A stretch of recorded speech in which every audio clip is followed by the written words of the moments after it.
안녕하세요. 이관방 잔소리쟁이 안유미 원장. 수다쟁이 최미영 원장입니다. 이제 기온차가 심해지는 한절기가 되었습니다. 네. 아무래도 이때는 면역력이 떨어지기 쉽거든요. 면역력이 떨어졌다는 것은 몸이 약해졌다는 뜻으로 해서 몸의 외부에서 바이러스가 침입해서 여러 가지 질환이 발생될 위험이 높아진다고 볼 수가 있습니다. 네. 그래서 평소에 몸에 나타나는 면역력이 떨어졌다는 신호에 주목해 봐야 되는데 그것이 무엇이는지 이 시간에 한번 체크해 보겠습니다. 네. 먼저 이렇게 면역이 떨어지게 되면 여러 가지 작은 질환이 이제 자주 앓게 되는데 첫 번째는 소화 기능이 저하가 돼서요. 이제 어른 아이 할 거 없이 조금 불편하죠, 속이. 그래서 이제 아이 같은 경우는 이제 배앓이를 하니까 배도 좀 아플 거고요. 말을 아직 정확하게 못하는 아이들은 대변을 통해서 알 수 있습니다. 그래서 대변을 저희가 아기들 진료할 때 꼭 보라고 하는데요. 대변이 아무래도 뭐 풀어진다거나 여러 번 나눠서 본다거나 아니면 동글동글하게 뭉쳐서 시원하게 안 나가는 경우 또 그런 것들이 가스 차게 만들어서 복통을 유발하기 때문에요.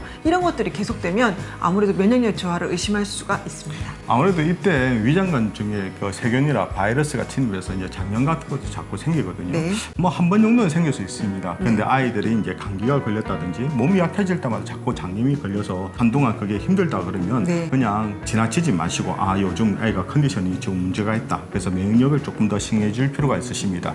그리고 이제 두 번째 같은 경우는 피부에도 이렇게 문제가 나타나거든요. 네. 보통 이제 피부가 쉽게 빨개지고 되고 네. 또 건조해지고 또 손끝 발끝에 이제 물집이 생기지 않습니까? 그렇죠. 이제 손끝 발끝도 그렇지만 이제 헤르페스 바이러스는 들어보셨잖아요. 그렇죠, 헤르페스성 구내염이라고 해서 아이들이나 어른이나 입안이나 입 주변에 상처 상처 같은 게 나서 빨리 안 없어지는 이런 구내염 같은 것들이 나올 수 있습니다. 예. 그리고 세 번째는 이렇게 잦은 감기. 그렇죠. 아무래도 이제 면역력이 떨어지게 되면 감기 바이러스가 쉽게 침투하기 때문에 네. 감기도 자주 걸리고 장기가 잘 안 떨어집니다. 그렇죠. 어른도 그렇고 아이도 그렇고 아무래도 미열이 좀 왔다 갔다 합니다. 보통 우리 36.678 요 정도가 정상 체온인데 미열이 나면 37도는 훅 넘어가죠. 미열이 저녁만 되면 오르고 또 낮에는 잘 모르고 활동을 해요. 근데 이게 저녁만 되면 미열이 뜨고 그다음에 아무래도 코가 맹맹해지면서 기침이 아침 저녁으로 조금 계속될 경우에 면역이 저하됐다는 것을 의심할 수 있습니다.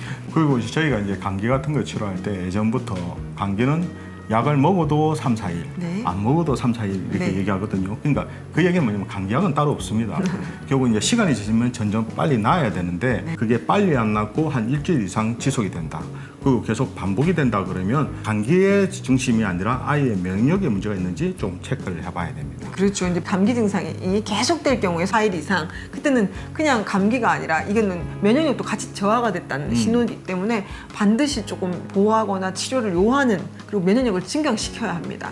그리고 이제 어른들 같은 경우에 대상포진이 발생할 수 있거든요. 네. 요즘 젊으신 분들도 네, 대상포진이 많죠. 많더라고요. 네네네. 대상포진이요. 이제 저 연로하신 분들한테 예전에 많이 나왔어요. 근데 이것도 그냥 다 치료가 되는 것이 아니라 조금 좋아지게 이제 치료 약을 쓰거나 주사를 맞고 해서 가라앉았다가 또 컨디션이 안 좋아지고 그렇죠. 피곤해지면 다시 재발이 되니까 대상포진이 빨리 사실은 해결이 안 되고요. 그 자체가 면역력이 저하됐다는 신호로 볼 수 있습니다.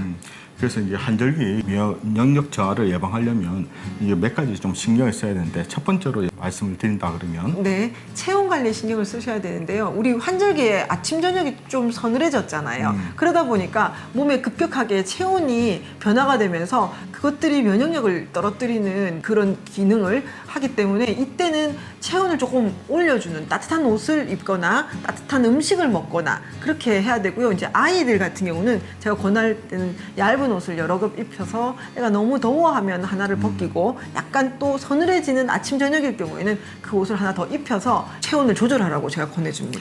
그리고 이제 두 번째는 일단 숙면입니다. 잠을 잘 자야지 체력이 빨리 회복이 그렇죠. 됩니다. 잠을 잘 자지 못하게 되게 되면 아무래도 면역세포의 기능도 떨어지기 때문에 감염성 질환에 쉽게 노출될 수 있습니다. 네. 최소한 한 7시간에서 8시간 정도 자는 게 좋겠고요. 그렇죠. 만약에 수면량이 좀 부족한 날은 한 30분 정도 좀 짧게 낮잠을 자는 것도 어른들도 필요하고 네. 아이들 같은 경우도 좀 재워주는 것도 나쁘지 않으실 겁니다. 그래서 이 수면 쪽은요, 뭐 원래 평균 수면 시간을 지켜주면서 수면이 조금 부족할 때는 짧은 낮잠, 요거를 좀 추천합니다. 그리고 세 번째가 있는데 네. 그건 뭘까요? 스트레스를 좀 잘 관리하셔야 된다는 건데요. 스트레스를 받으면 우리 코르티솔이라는 호르몬 분비가 과도하게 되면서 면역력이 떨어진다고 합니다. 백혈구가 억제되니까요. 그래서 이렇게 우리가 이제 스트레스를 잘 해소를 하려면 저의 경우 같은 경우는 이제 명상을 좀 하는데요. 운동하지 않습니까? 맞아요. 저는 근데 운동을 걷기를 많이 하는데 걸을 때 사실은 조금 생각을 많이 하거든요. 그렇죠. 그래서 그걸 저는 앉아서 생각을 하게 되면 약간 잡념도 오기 때문에 저는 걸으면서 운동한다고 생각하거든요.